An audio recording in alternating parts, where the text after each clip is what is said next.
नमस्कार। उम्मीद करता हूँ आप अच्छे होंगे, आपकी होली अच्छे से बीती होगी। बहरहाल साथियों, मैंने आपसे कहा था स्थानांतरण को लेकर के पहले दो तीन चीज़ें और बात कर लूँ। आज TRE 3 को लेकर के फिर से बात करूँगा।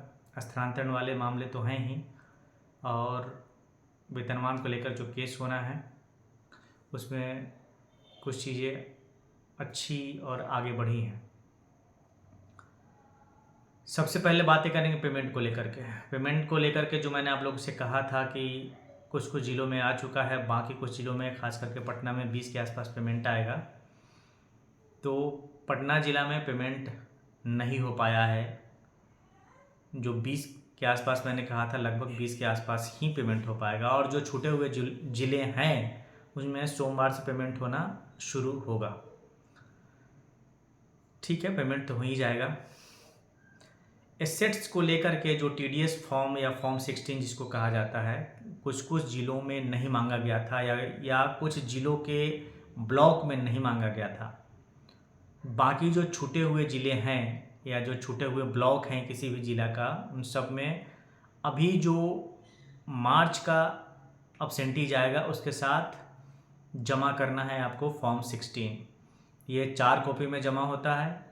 आप लोग अपडेटेड खरीदेंगे 2024-25 का, क्योंकि पिछले 1 अप्रैल 2024 से 31 मार्च 2025 तक का आपका TDS जाएगा, लेकिन 2000 मार्च का पेमेंट आपका आएगा नहीं। इसलिए जो भी फरवरी वाला पेमेंट आएगा उसके साथ जाएगा। लेकिन कुछ कुछ ज़िला में फरवरी वाला पेमेंट नहीं आया है, तो जितना पेमेंट आपका आ चुका है उतने ही भरेंगे आप। जो पेमेंट आया है उतने ही भरेंगे आप।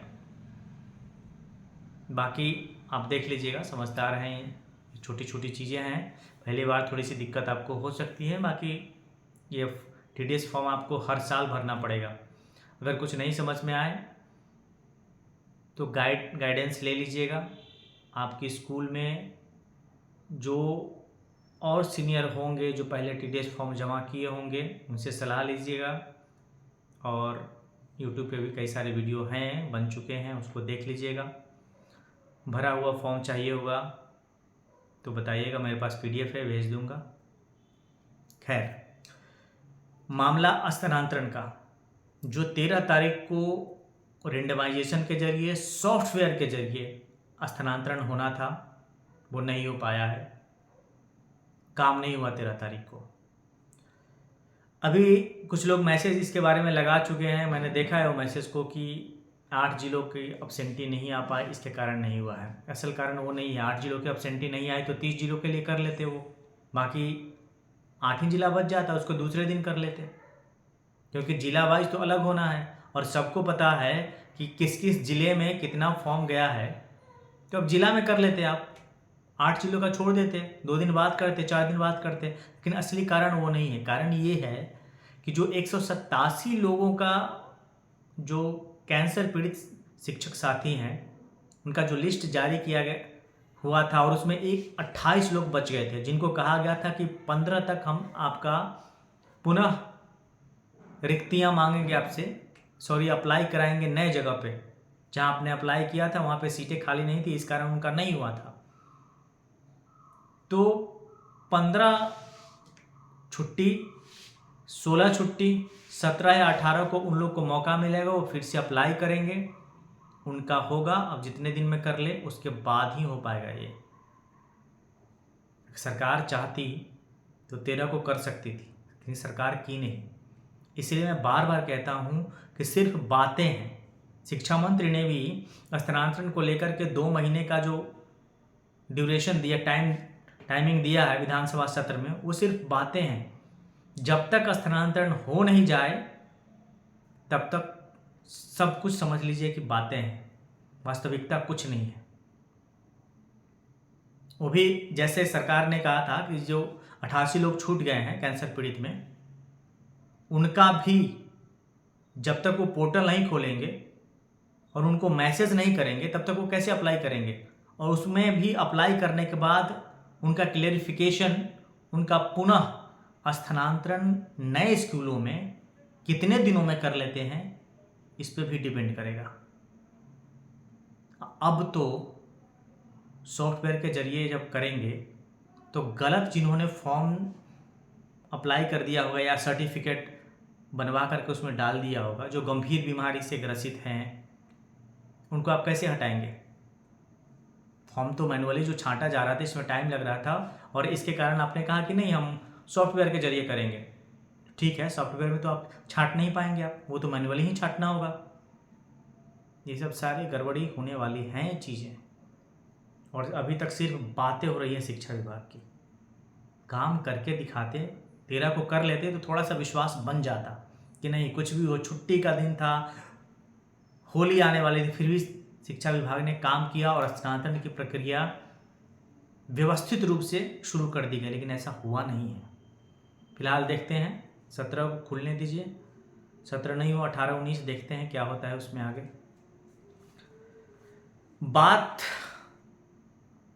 वेतनमान को लेकर के केस की, जो मैंने आपसे कहा था कि अभी जो वेतनमान को लेकर के केस होना है, जिसके बारे में बातचीत लगभग अंतिम दौर में है, होली के बाद संभवतः व्यवस्थित रूप में चीज़ें शुरू होंगी। इसी बीच विधानसभा में जो प्रश्न उठाया था कांग्रेस विधायक अजय कुमार सिंह ने, और सरकार के साथ और राजकर्मियों के साथ जो एग्रीमेंट हुआ था कि केंद्रीय वेतनमान देंगे 1997 में, उसको लेकर के सरकार ने टाल मटोल का रवैया विधानसभा में अपनाया है। वो जो कॉपी, वो जिसको एग्रीमेंट की जो कॉपी थी कर्मचारियों और राज्य सरकार के बीच में, बिहार सरकार के जो राज्यकर्मी हैं और उनके और राज्य सरकार के बीच में जो एग्रीमेंट हुआ था 1997 में, उसकी कॉपी के लिए मैंने पहल किया था, फ़ोन किया था। मुझे उनके बेटे से बात हुई, सूरज जी से। उन्होंने कहा है कि होली जैसे ही ख़त्म होगा 1-2 दिन के बाद आप कॉल करिएगा, उसकी PDF मैं आपको भेज दूंगा। और जब तक PDF नहीं आ जाता उसको दिखा करके फिर मुझे एक बार डिस्कशन करनी पड़ेगी अपने वकील से, तब जा कर के ये वेतनमान वाले केस को मैं आगे बढ़ा पाऊँगा। फिलहाल ये माइंड मेकअप आप लोग कर लीजिए कि केस तो होना ही है।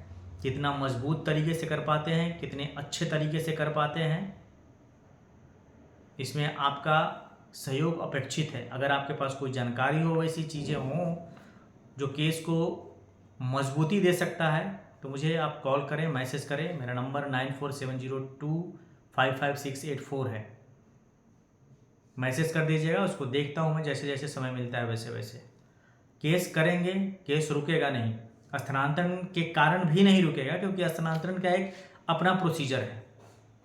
सरकार कब करेगी नहीं करेगी इसके बारे में बातें तो हो रही है, लगता है कि स्थानांतरण हो जाएगा, लग रहा है कि 31 मार्च तक नहीं तो अप्रैल में अवश्य स्थानांतरण हो जाएगा। लेकिन जब तक सरकार स्थानांतरण कर नहीं दे तब तक इन चीज़ों को मान नहीं सकते हैं। लेकिन इतना विश्वास है कि स्थानांतरण होगा और निश्चित होगा, थोड़ा सा टाइम लग सकता है।